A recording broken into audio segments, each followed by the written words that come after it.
The information in the following video series includes professional suggestions that should be implemented by a licensed PT.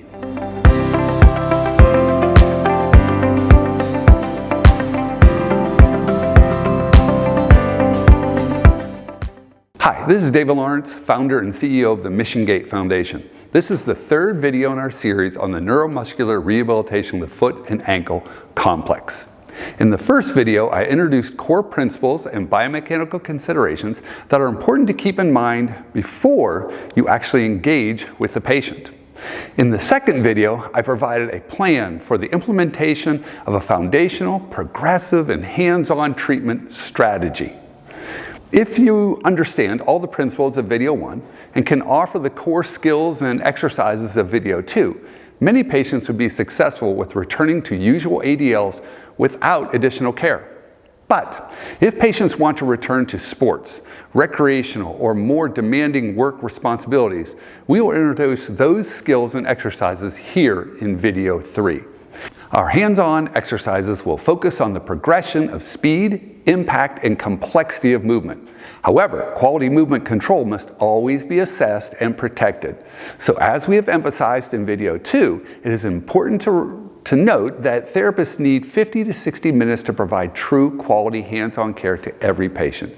You will again see in this video why this is so important and why exercises should not be delegated to unlicensed young technicians. Let's get started.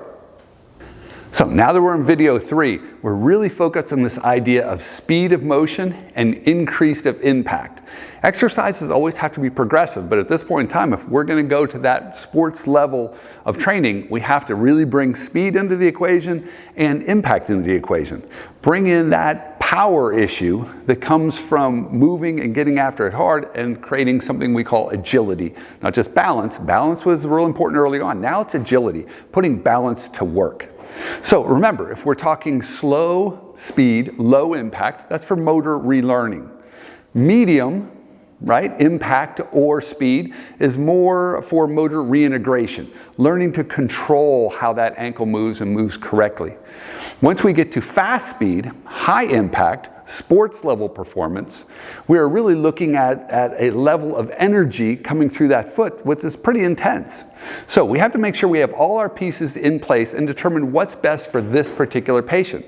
Because remember, foot and ankle rehabilitation crosses the spectrum. You could have someone who just had a bad high ankle sprain and is coming back with a fully intact foot. They could have someone that has hardware in their foot from a reconstruction or from a compound fracture repair. Really important for you to determine those things so you can determine what is high level, what is appropriate for that person for what activity they want to come back to. Now, before we get to the patient, we want to realize that we're now upping the game, going to more high impact, high speed activities, which means we have to be concerned about external support options. For example, right off the bat, what kind of shoes are they going to wear? Now, some people fall in the camp of minimalistic shoes. Some people are high cushion shoes, rocker bottom, all these types of things. Either one can be perfect for the patient. You have to individually decide that with your patient. If that patient has a lot of hardware in their foot from repair of a complex compound fracture, they may need a lot more cushioning, or they're just not going to be able to support the weight on the foot. Others would say, we really want to get that patient grounded, make good contact with the ground. And I agree with that if they can tolerate the compression load. So whether you're going to go from something very minimalistic up to something that has far more cushion to it, or into a rocker bottom, or something even with more of a high top, something that can provide that patient the kind of support they need. Every patient in neuromuscular rehabilitation of the foot and ankle is going to be different because it could have started from an orthopedic issue or a neurologic issue or a combination. But it's really important to sit down with your patient and go through this detail and get the right shoe for the task that patient wants to do. The next issue is orthotic inserts. There's all types of orthotic inserts, and some people, again, anti-orthotic. You just let the foot function as it does. That really depends on how much trauma and injury is to the foot. But you really have to look at both the longitudinal arch and that transverse arch, the arch across the met heads. And think about what kind of support do they need? especially if I'm going to go into a minimalistic shoe, do I need at least some sort of contoured arch support? Because an arch is there for a reason, right? It's good structural support, but it also gives some shock absorption. If that person has, especially say with no transverse arch or that metatarsal arch, a simple thing like a little met pad can give them a little bit more arch back in that foot and create a more natural foot stabilizing position. From there, that patient may also have some structural issue where they're not getting good energy return.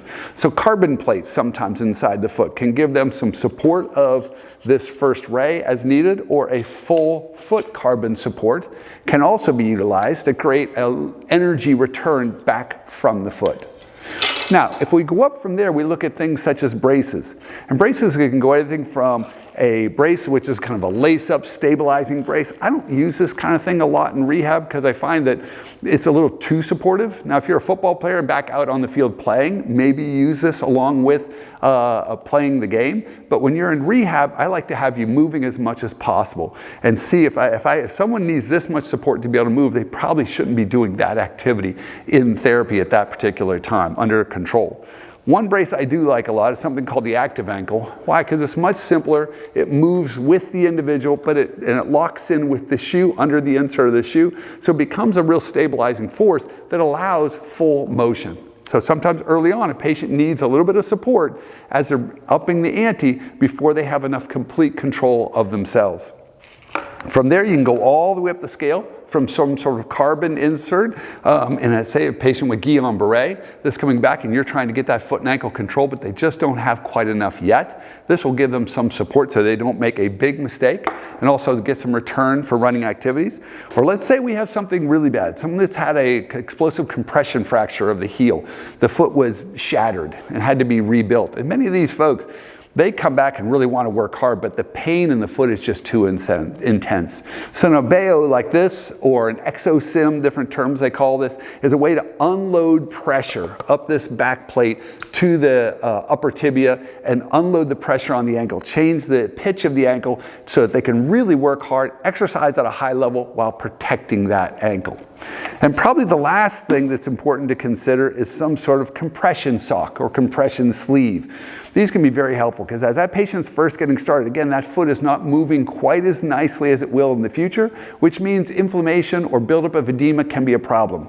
So putting these guys on can help reduce some of that inflammation buildup around the foot and ankle while they're returning to activity. And of course, you can go all the way up to full thigh-high, different type of compression sleeves to get the support they need to be successful with the therapy. All right, we're lucky enough to have Hunter join us again today. Today he's going to be warming up just a little bit on the rocker board and then showing you some advanced skills. In this video, that's where we're going. Higher impact, higher speed, higher agility, higher intentionality, things you have to think about at live speed. That's what's really important. And that isn't for everybody. Not every one of your patients, remember, are going to be at this level. Don't force someone there. Unfortunately, I see a number of patients that come from places where they've been hurt by therapists or by the clinic by pushing them at a level that's really not appropriate to what they're trying to do or fitting their diagnosis. So make sure the patient is appropriate to what you're trying to accomplish. And remember, you're going up for high speed, high impact, high complexity of movement while the patient still pays attention to how that ankle and foot is moving. So in this one, what we're adding to the standard rocker board and getting to the rocker board with a quarter squat or a half squat is tennis balls. So we can start doing a tennis ball toss against the wall. And again, you just start slow by just standing up and getting a feel for it. And then getting into the idea of deep squat. There you go, into that guy and back up, holding that level. Now, a lot of times you'll find the patient will kind of fall to the not by fall, I just mean let the board drop to one side, Hunter. So that means, again, he's going to be dropping to that side. He says, well, he's always dropping to the good side. What's that tell you? He's not putting enough weight and keeping enough weight on the other side. So what we have to do in this drill is make sure, okay, Hunter, pay attention to that left side, that problem area, and make sure you keep that weight there equally as you keep the ball moving back and forth. Real easy to cheat back to one side and become over-focused on the sound side taking over the function. This is why it's really important to have a lot of observation, watching what he's doing, looking what's happening, how well is he responding to what we're asking. So in these next drills are really what we call fast feet drills. There's really very few sports in which you need slow feet. You need fast feet and you need to have agility at game speed. So bringing in the floor ladder is a great way to get the patient moving their feet fast. So Hunter, just start slow with just kind of get a feel of moving into it. And then all he's doing is getting a sense of moving those feet quickly and coming back, moving those feet quickly.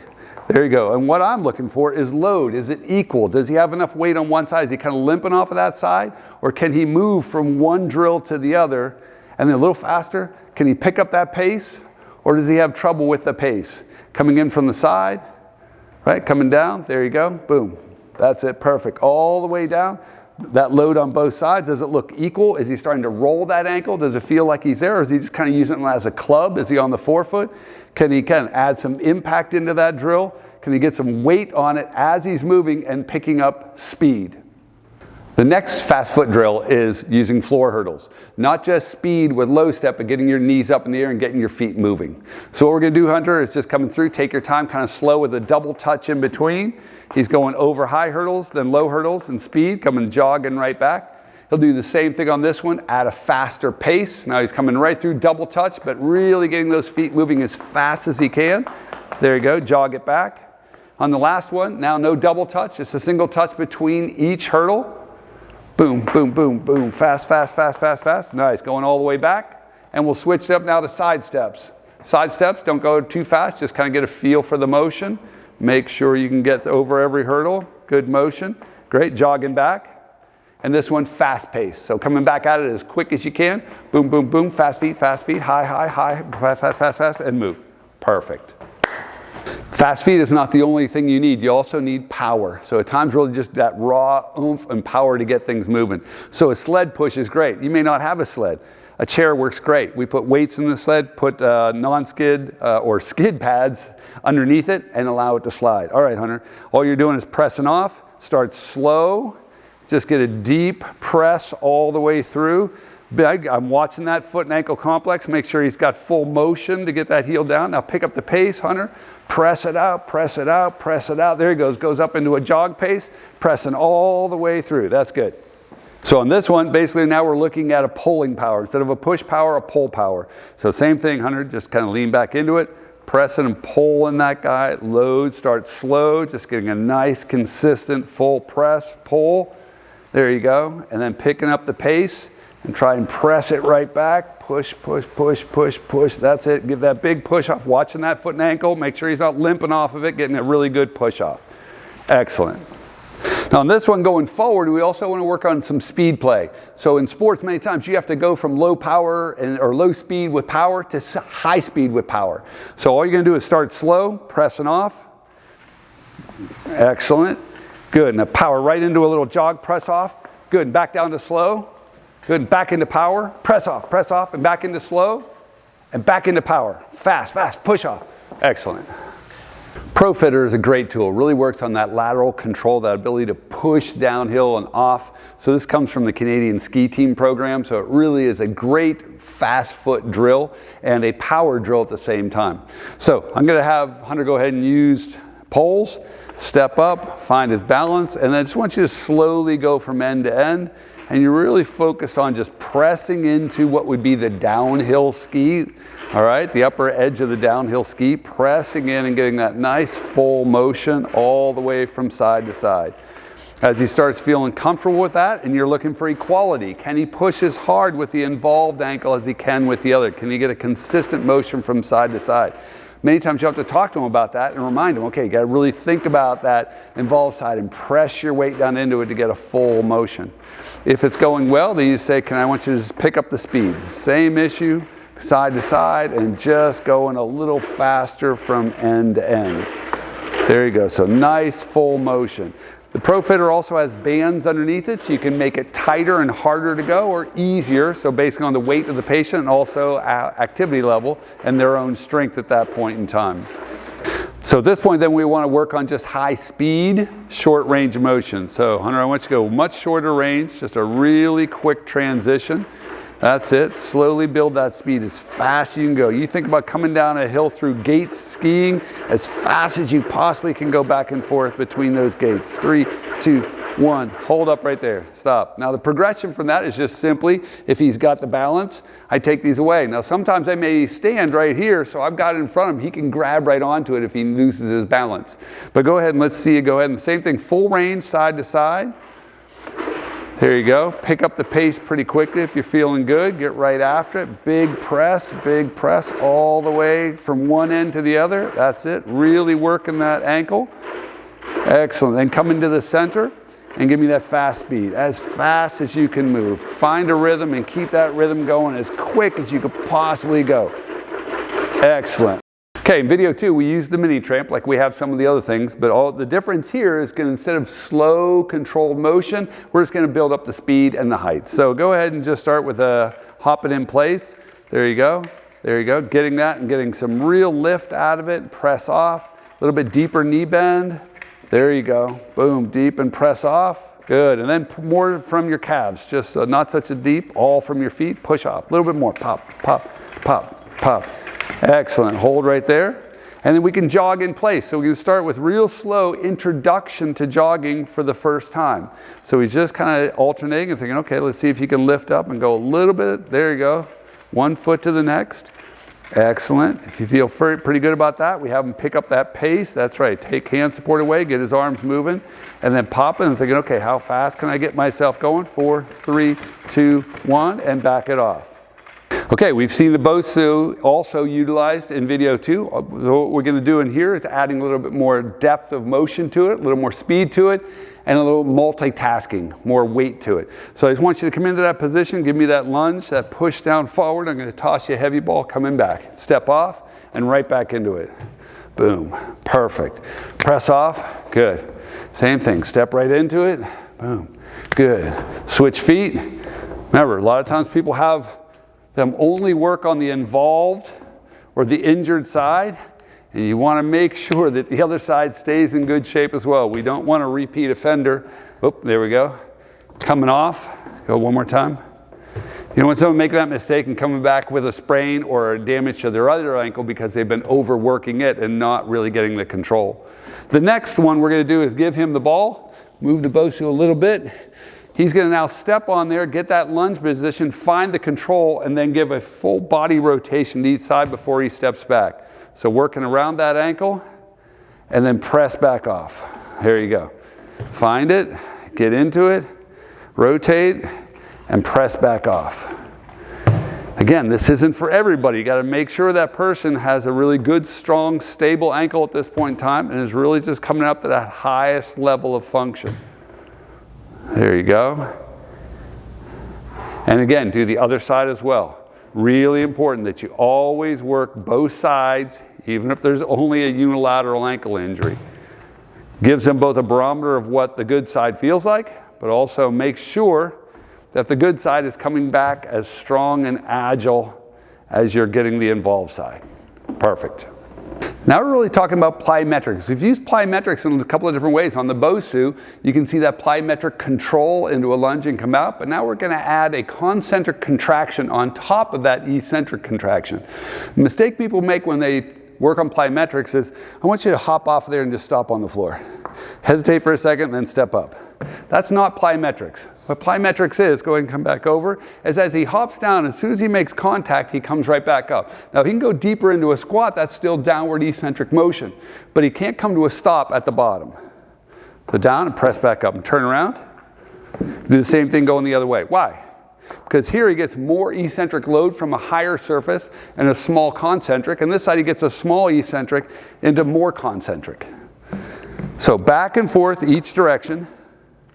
And you might look at this and say, well, gosh, he's only doing a few inches. What's the deal? Trust me, you work on this, you're going to feel the amount of work here. And as someone's getting started, you really don't want them trying to jump up onto a high box. When I played collegiately, we had boxes that went up to 4 feet high. But that's, ridiculously fit people, not people coming through rehab. I like to start at a low level and get your energy coming back. So the other thing then is to switch to 1 foot. So is he putting all that pressure on one side and pop up, come back around, all that energy on 1 foot. Switch feet. So he gets the idea, again, of working both sides. What does my non-involved side feel like? What does my involved side feel like? Remember, most people have a stronger leg, just like they have a stronger, more fit or more coordinated arm. And it could be that your more coordinated side was the one that was injured. So what you have to think about here is this idea of I'm going to be rehabbing not only my injured side, but my other side that may actually be my weaker leg to start with. So I'm in a better situation all the way around. Now, going sideways. So we can add lateral movement in this as well, as he's down and up. There you go, down and up. And then you can add speed to it. So just moving back and forth a little bit faster. Boom. There you go. Boom. There you go. Boom. Now hold for a second. Now what he can add here is more of a deeper. So I want you to go to a little bit of a deeper squat on your side jump. So down, a little bit deeper, press off. Good. Down, a little bit deeper, squat. There you go. So you get more of that bunny hop and you get that deeper quad activation. And hold up and go to 1 foot. So he's down and up. Now again, you better make sure you've got your patient advanced to a level where this is appropriate for them. And keep that height not too high where they end up catching their foot, damaging or injuring their ankle as they're coming down on something they're not ready to do. Height-wise, you can go up to any height you want, but I found in the clinic, really, if you just add repetitions in speed or depth of motion, you can get plenty of workout without going to a super high box. Perfect. Rebounder, another tool that can go from a low level, just getting started to get some energy, to a higher level. So what we do to go to a heavier ball, this is now a 15-pound ball, and we've really focused on him getting a little bit softer in his knees so he's not rigid, pressing those big toe knuckles into the dynadisc, and then just starting a toss. I can just start with an easy tosses first, and he wants to make that harder. The biggest thing is just more toss. Put more energy into your toss. The ball's going to come back with a lot more impulse. He's got to engage that core, feel those core muscles working, and press, fast, push, push, push, push, push, push, push. Excellent. Good. Now the next one is we have him turn to the side. So we're going to basically pull that dynadisc around to the side and work on core control, but all working those internal and external obliques, really getting a rotational control. So just start slow, feel that come back to you, and then rotate. Let that ball move you through that full motion. There you go. Hold those ankles flat on top, big toe knuckle pressing in. Make sure you're not rolling to the outside of your ankle. Press in, and now picking up the speed. Boom, a little more oomph, as fast as you can move it. There you go, big rotation. Fast, 5, 4, fast, 2, 1. Great work. Total Gym, another very universal tool. You can use it in lots of different ways. From the lowest level patient, just being able to do a gentle quarter squat at a very low angle, so there's not a lot of pressure, up to a little bit higher. One way is we have the board on here for the working on the calf stretch. So if he comes in there and just allows that calf to come down and really get a good stretch, you'll see his hands are on the side. He can actually grip the side and push himself down to get a little more stretch if he wants to get a little more activity. And then also he can just do press-offs. Now you're just going to lift up and just coming all the way up doing a calf raise. There you go, calf raise at a low angle. We can come up as high as we want on the angle to make it harder for him. And if he feels pretty good, he can go to single leg. So put 1 foot right in the middle, pressing up, getting that full lift all the way to the top of the motion. Switch feet, always keeping that balance between the two sides. There you go, press up, all the way up and down in the motion. Now, both feet on the plate. It's a very simple, no, on the big plate, there you go. Simple transition here that we can pull this guy out. And all I want you to do is go right into a deep squat and a jump. There you go. So now he's going to work on just kind of pushing himself right up the rail. This is a fairly low angle, so there's impulse, but not huge impulse. There you go. So if you went a little too hard, he figures out where the top of the rail is. That's perfect. And I want you to switch it to 1 foot. There you go. Pressing off, really getting that single press. Make sure that heel can come all the way down flat. Does he have enough sufficient ankle range of motion to do this right without just landing on his met heads only? Good. And then switch feet. Excellent. Pressing off, pressing off, pressing off, all the way down. Stop. Now, if we want to make this harder for him, all we've got to do is change the height. So if I go in here and press this guy up, we're going to bring it up to quite a bit higher. That's just going to put more load on him. So doing the same thing, starting there and just doing a jump. There. He'll tell you, feeling a lot more load coming back at him. You can make that determination. We made a big jump from low to very high. You can bring that up incrementally and make sure you note that in your chart. How much are we doing and how high? Go to 1 foot. There you go, just a couple. Good, and then switch to the other foot. And then you can have them go back and forth. There you go, one foot, the other. Press off, press off, press off. Excellent, great work. So in our last drill here, we're looking at using cones, great little tool you can have, and you don't need equipment. The Pro Fitter, the Total Gym, all these are great, but you may not have them. You don't necessarily have to have them. If you look at a number of things we've done today, you don't need a lot of equipment. You just need some space, some open space to work. We turn a chair into an exercise device. You can use these cones into lots of different drills you can do. So let's start off right here. We're just doing a fast foot drill in which he's going to slowly just go up and tap the one cone in front of him. There you go. And then if he feels good, picking up the pace on that. There you go. Excellent. And then up. Excellent. Now crossover. Touch the opposite cone. There you go. Pick up the pace. Good. Now back to straight forward. Good. Now to crossovers. Yeah, back to straight forward. Back to crossovers. Excellent. Perfect. This is a triangle drill. I love the triangle drill because you can do a ton of different things with it for really almost any sport. But the idea is moving to command, but moving in sports, functional and efficient drills. So all he's going to do to start with is just kind of side slide, touch the cone, side slide, touch the cone. Right, one more time. Now stop there. At this point I want him to come forward, like he's going to basically sprint forward, touch the cone, and he's going to drop steps. That means dropping his right foot and drop stepping back to the cone, turn and side slide. Just turn and side slide back, sprint to the front, drop step the opposite way. Perfect, good. Now same thing, a little bit faster. Get that going, side to side, boom, side to side, sprint to the front, drop step right, boom, side slide, sprint to the front, drop step left.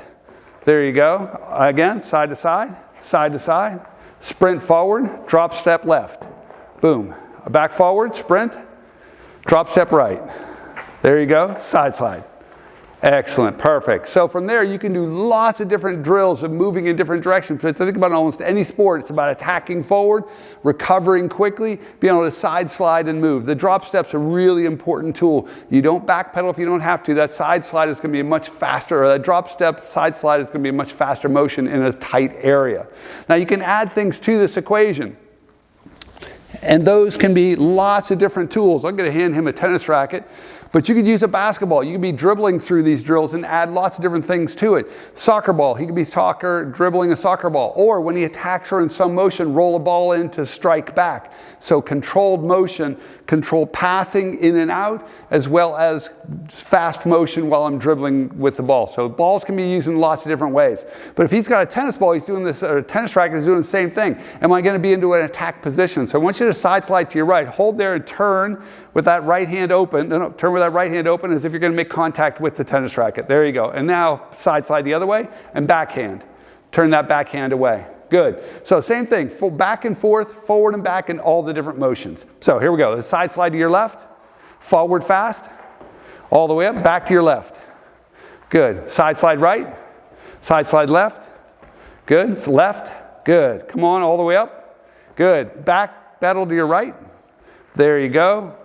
There you go. Perfect. Forward fast. Back to your left. Back forward. To your right. Side slide. Side slide. Side slide. Attack the net. Excellent. Perfect. I hope you found this video series beneficial as we progress from core biomechanical principles through the implementation of foundational, progressive, and hands-on skills and exercises to advance return to sports, recreation, and more demanding work agility and power exercises.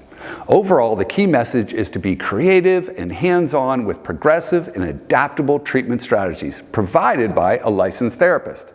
However, it's important to remember that there is a big gap between rehabilitation and reality, and this is where transfer of patient responsibility sequentially progresses to the patient, the trainer, the coach, the employer, to provide a true continuum of care.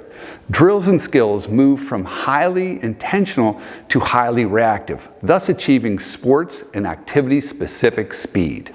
This video is part of a series on rehabilitation of the foot and ankle. We encourage you to view our other videos in this series and to share them as well.